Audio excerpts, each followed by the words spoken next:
on the issue of you know, Chinese American, Asian American, Asian Pacific Islander.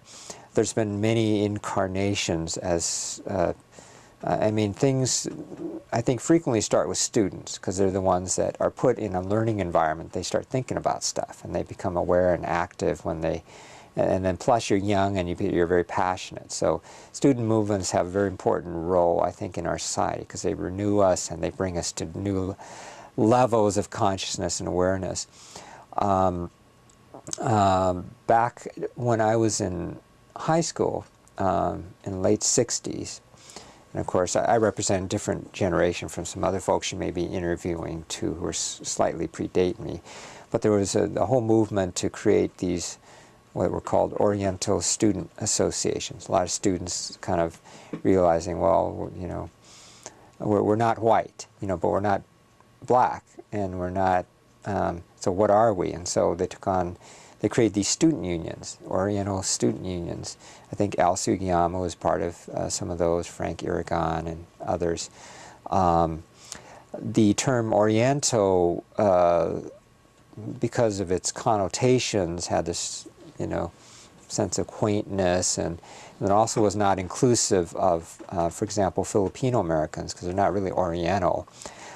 There was some movement to change Oriental then to Asian American.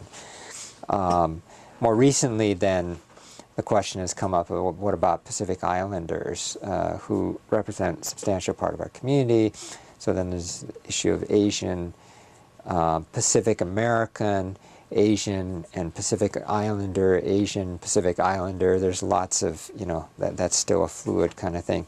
Meanwhile, the emergence of South Asian community, that's pretty substantial. We now have, and this is what I'm wondering, where the next, where the terminology is going to evolve to.